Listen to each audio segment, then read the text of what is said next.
Another video for you with more news stories. First one is about Oromo Federalist Congress and Oromo Liberation Front, two opposition parties based in the Oromia region of Ethiopia.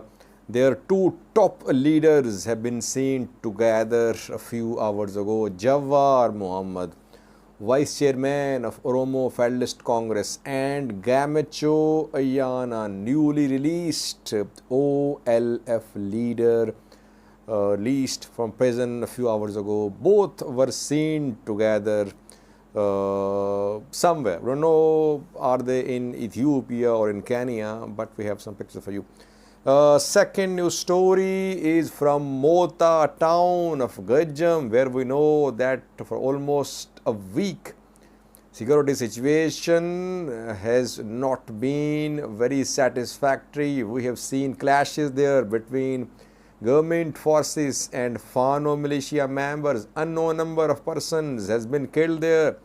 Government today announced a 2-day deadline in Mota town. Third news story is from Addis Ababa, Ethiopian capital. In some previous videos, we reported that students' parents protested against Oromia region's anthem and its flag being used in Addis Ababa schools. Once again, we saw protest at a school in Addis Ababa. We have a video clip for you.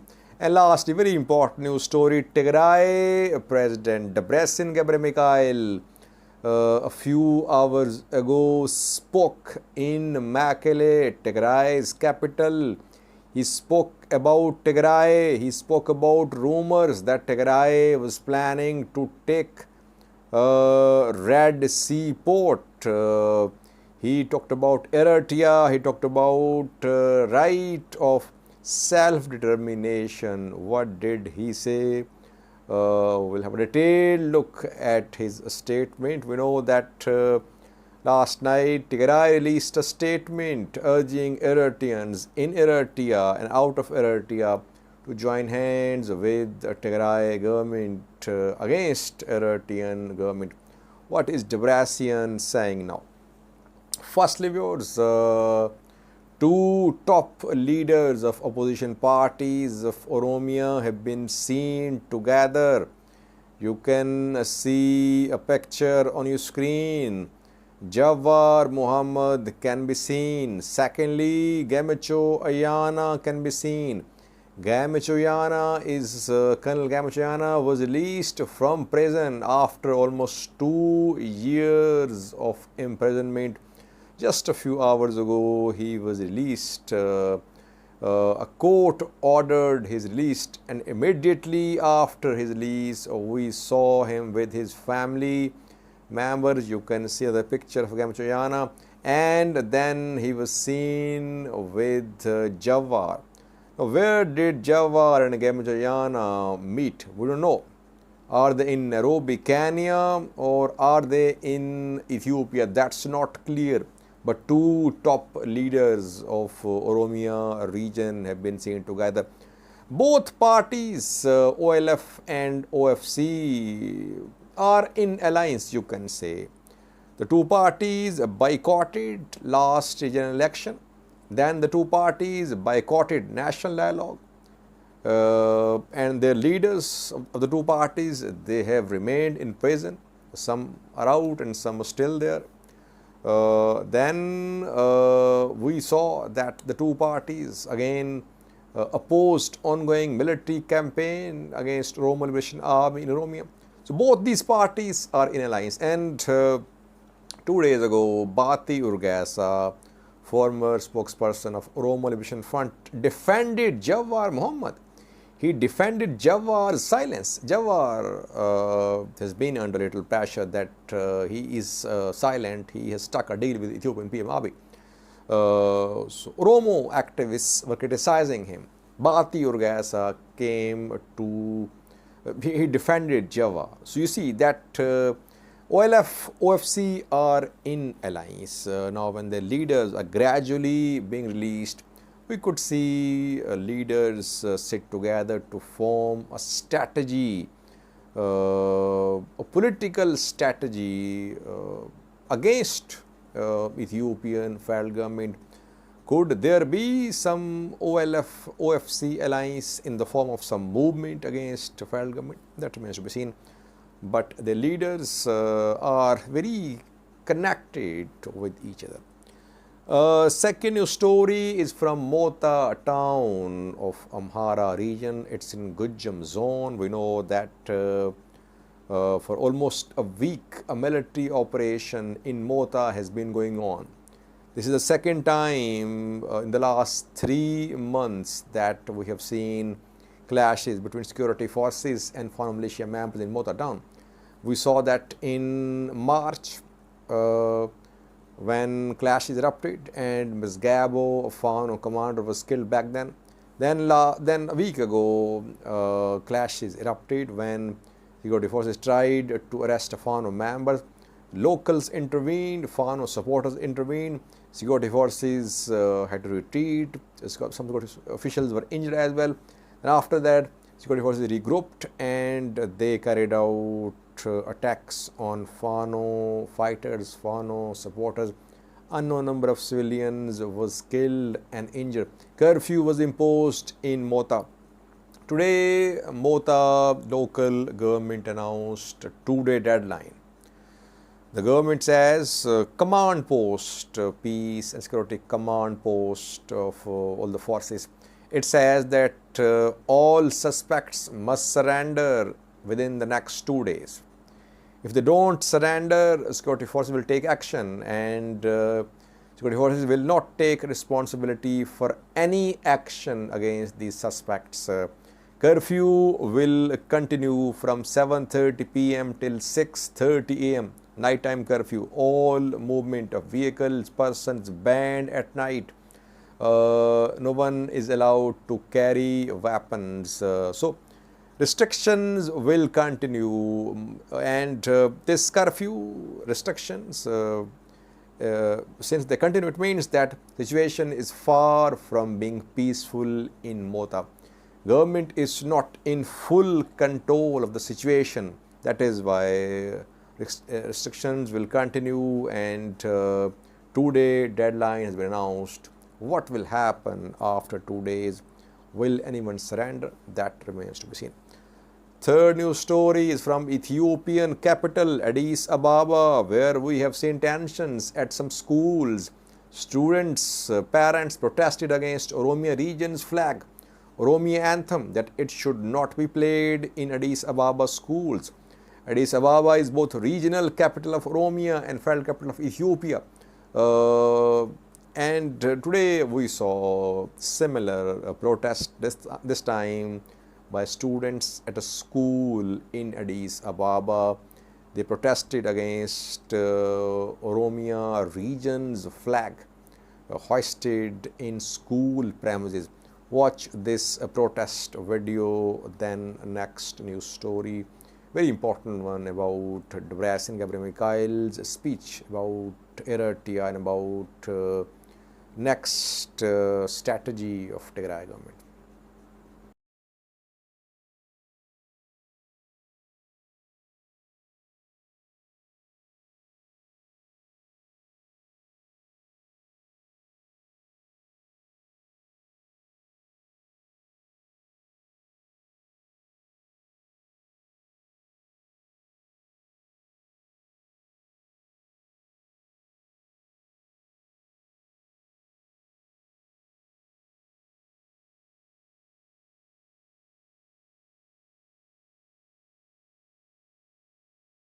Lastly, viewers, very important news story. Tigray President Debretsion Gebremichael a few hours ago spoke in Tigray capital Mekelle.